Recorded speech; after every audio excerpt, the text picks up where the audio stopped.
Good is the enemy of great. The book is about being great, not merely good. Good is the enemy of great. Many people and companies settle for good because it's easier. Many companies don't even try to be great. They are not striving to be the best in the industry. This opens the door to competitors. Being the best means there is absolutely no room for mediocre thinking. It's the same in our lives. Few people lead great lives. This is because they're happy with living a good life. Level 5 Leadership. The first concept of the book is Level 5 Leadership. Every great company Collins studied had the same type of leader, Level 5 leaders. If you think about an organizational hierarchy, the lowest level of leadership is the highly capable individual. These are people who contribute using their skills, know-how, and good work habits.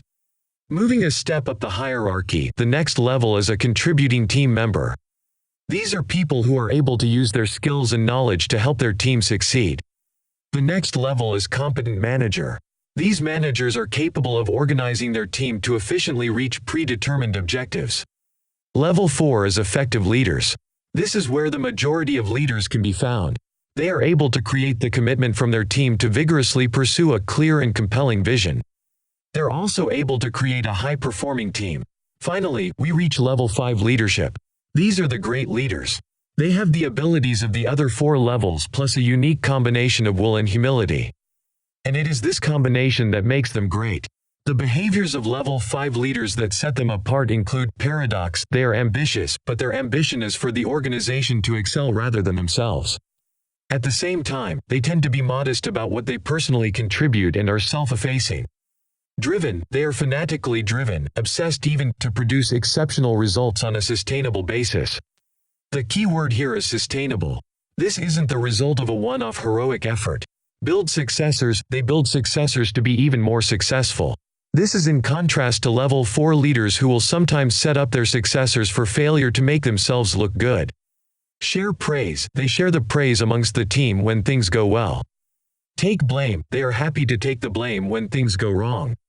By sharing the praise and taking the blame, they make their team extremely loyal and committed to them. Normal people, they never have larger-than-life personalities or celebrities.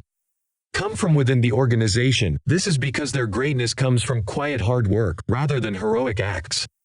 You should try to develop these traits if you want to become a Level 5 leader. To encourage and find Level 5 leaders in your organization, you can 1. Look for great results without an individual claiming the credit.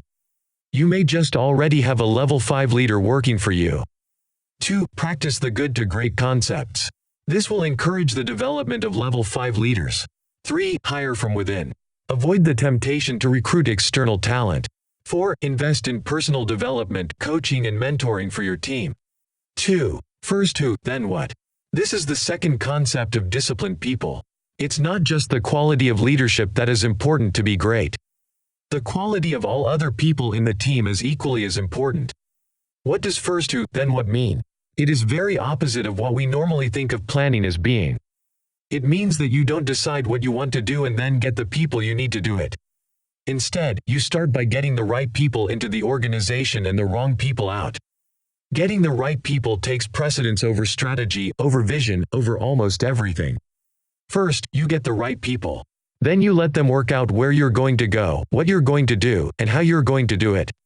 First who, then what means shifting your mindset to realize that people are not your most valuable asset, the right people are. The benefits of putting who before what include, it's easier to change direction because people are present because of who they get to work with rather than what they are working on. You won't have to waste time and energy motivating and managing your team. They'll be self-motivating and manage themselves. It gives the organization the potential to become great. A company with the wrong people can never become great. As part of First Who, Then What, Collins gives us 3 principles to follow. These are: Principle 1, when in doubt, don't hire, keep looking. Great companies are prepared to grow only at the rate they can hire the right people. Principle 2, when you know you need to make a change in personnel, act right away. You must let go of the wrong people. It isn't fair on them and it's not fair on the organization to keep them around. But a word of caution, don't overlook the possibility that the right person might just be in the wrong position. Principle 3, put your best people on your biggest opportunities.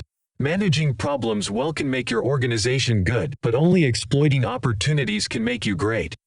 So put your best people precisely where they can generate the biggest opportunities. If you decide to sell off a problem business, great companies sell off the business unit but they hang on to the best people. By focusing on who first, you get many benefits. The best people will be debating what the what should be. This gives you a better chance of making the right what decision. With the right people in place, everyone will enjoy their work, and meetings will become something to look forward to. Friendships form in the workplace that then create great personal friendships. It's impossible to overstress how important it is to have the right people in place. The right people simply won't be satisfied with anything other than greatness. 3. Confront the brutal facts. If you have level 5 leadership and you have the right people, then the whole organization is able to put company performance ahead of their own ego. This enables you to confront the brutal facts without losing faith that the company will be successful. Great results can only be achieved when you're making lots of good decisions and then execute well. To make good decisions, you need to confront the facts, even if those facts are brutal and uncomfortable. To avoid distorting the facts, you need an atmosphere where the truth is welcomed. There are 4 practices to help you create this atmosphere. 1. Lead with questions, not with answers. The leaders of good to great companies start by assuming they don't know what is required. They ask questions until a picture of reality and its implications emerges. The continued use of probing questions slowly brings the reality to the surface. This is the opposite of superstar leaders who assume they have all the answers and just need to make their team execute. These leaders are likely to make bad decisions because they don't have a true understanding of the facts. 2. Engage in dialogue and debate, not coercion. Engage in a debate, have heated discussions, even agree to disagree, but great leaders never coerce people. 3. Conduct autopsies without blame and use them to learn. Things can and will go wrong. Even great companies make mistakes. Great companies don't try to hide these mistakes. Rather, they try to learn from them. Trying to blame someone for the mistake doesn't even enter into the conscious thoughts of good to great leaders. 4. Build red flag mechanisms. Great companies pay attention to what's really important and ignore everything else. They build red flag mechanisms. These turn raw data into information that cannot be ignored. The benefits of confronting the brutal facts include the organization becomes more resilient. People become excited about the chance to take on a challenge that seems impossible. It can create duality. On the one hand, people accept the brutal facts. On the other, they maintain the faith that the company will ultimately be successful, even if it takes many years. It dampens charismatic leaders. The brutal reality is more important than how a leader thinks the market should behave. Leaders will be fact-led rather than personality-led. It keeps motivation high. The reality is that pretending the realities of the marketplace don't exist will sap everyone's motivation. They'll just be going through the motions. In summary, confronting the brutal facts means it's fine to have an ambitious destination in mind, as long as you continually adapt your plan every day as new brutal facts emerge. The Stockdale Paradox. The concept is named after James Stockdale, who was a U.S. Navy Vice Admiral. Stockdale was a prisoner of war for over 7 years, during which time he was tortured many times. When asked how he handled the uncertainty of his outcome, he said essentially that he never doubted that he would survive. Not only that, he never doubted that he would turn the experience into one of the defining experiences of his life. One which he wouldn't trade for anything. When asked which kind of people didn't survive, Stockdale said it was the optimists. The ones who, for example, believed they'd be out by Christmas. Christmas then came and went. And so did the following Christmas. And several more. And eventually, they gave up and died demoralized and of a broken heart. So, as you can see, the Stockdale Paradox is a philosophy of duality. It involves having the discipline to confront the brutal facts about your situation. But at the same time, it involves never losing faith that you will prevail in the end. Business, and of course life, will inevitably throw lots of difficulties at us. But it is how we handle these difficulties that will have the biggest impact on the course of our lives and our business. 4. The hedgehog concept. The 4th step of going from good to great is the hedgehog concept. To explain this concept, let's look at the difference between a fox and a hedgehog. A fox is a very clever creature. It sees the world in all its complexity and can pursue many goals at once. A hedgehog is a much more simple creature. It doesn't get bogged down by all the complexity. It's really only able to do one thing well: curl up into a ball to protect itself. Hedgehogs are not capable of seeing complexity. All they see is a single goal and they execute to achieve that goal. Good to great companies behave in a similar way to a hedgehog. They stick to doing what they're best at and avoid getting distracted. It's incredibly easy to get distracted, with even great companies having to fight to stop this from happening. So, how does your organization become more like a hedgehog and less like a fox? You can find your inner hedgehog at the intersection of these three questions. What do you feel most passionate about? What can you be best in the world at? What drives your economic engine? 1. What do you feel most passionate about? This is an important question because passion is hugely motivating.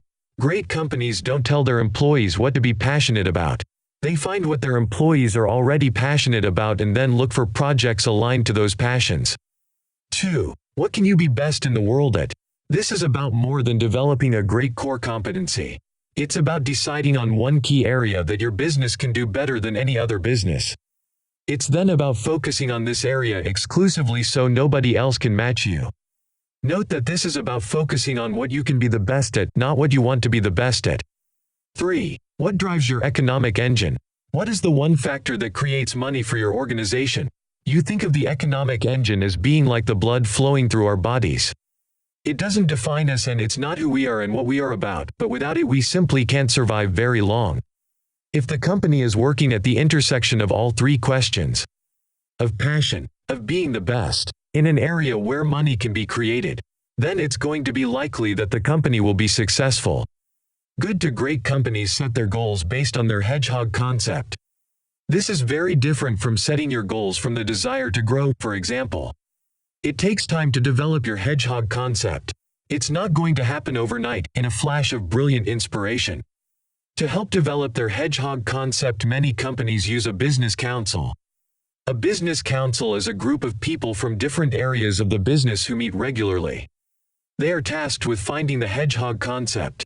Once the hedgehog concept is found, they are tasked with ensuring it is being ruthlessly driven forward.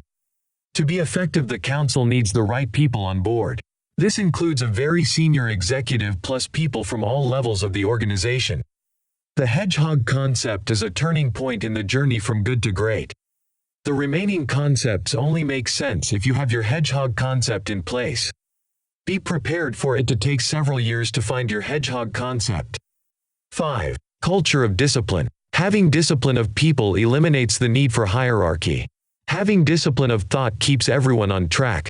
Now we move to the discipline of action, which eliminates the need for bureaucracy. This means that there is no need to excessively control the actions of your people. Most companies fail not because of the lack of opportunity but because there is too much opportunity and they spread themselves too thinly. A culture of discipline means having the organization full of people who will take action consistent with the hedgehog principle.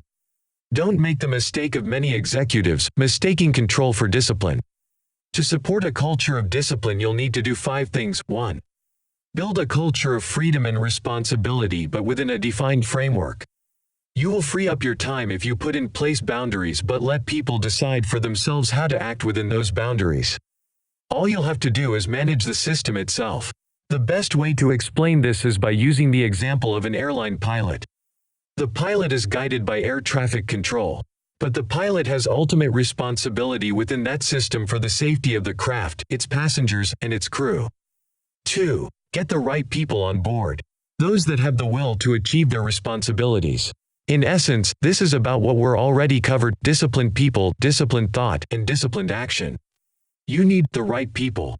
Confronting the brutal facts. Following the hedgehog concept. Then having the discipline to do what needs to be done to reach their objectives.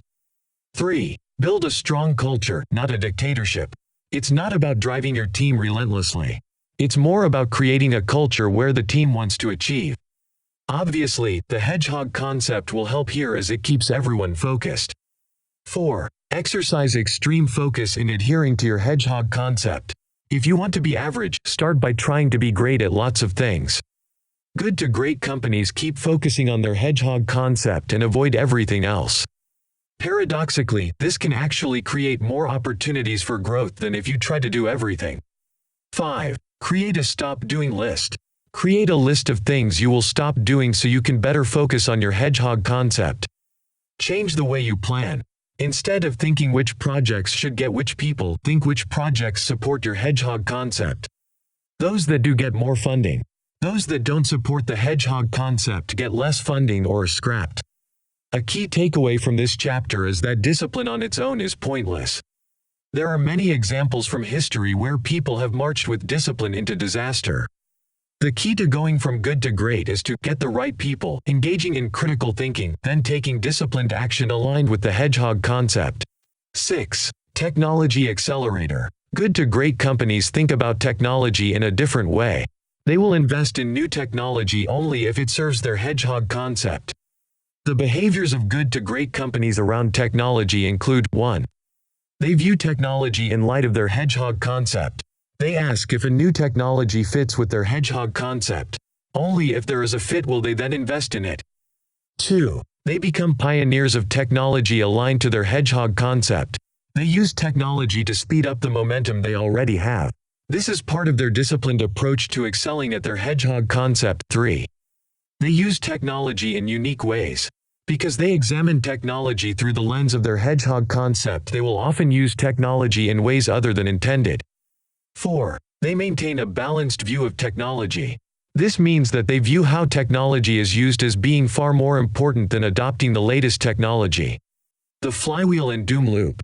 Imagine a very large flywheel. Thousands of kilograms or pounds in weight. To get it to spin, you need to start pushing it. As you begin to push, you might make one single step of progress. Then another step. Then another step. A single push has no impact on the wheel. Even a singular massive push has no impact on the wheel. As you first start to push, it seems almost impossible to turn. But you keep at it. Pushing it and pushing it and pushing it. The more momentum you build up, the easier it gets, but you still need to keep pushing hard. Then at some point, as you run behind this giant flywheel, it takes on a life of its own and it's spinning really fast and doesn't need as much effort to spin. In fact, now it's really difficult to stop. We have achieved a good to great flywheel effect. We are taking consistent action in alignment with our hedgehog concept. We are then achieving some visible results. This, in turn, energizes people and momentum is easy to sustain without much effort. The media is obsessed with moments of breakthrough and inspiration.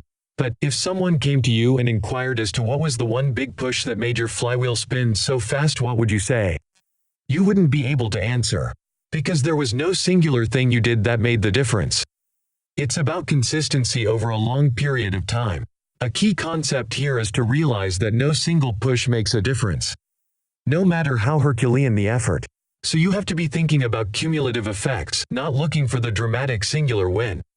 The doom loop. The doom loop is the opposite, and it is how bad companies do things. They start with a great idea or a flash of brilliance. But then they work on it intermittently, giving only intermittent big pushes. These huge efforts are exhausting. Over time, their intermittent nature leads to poor results.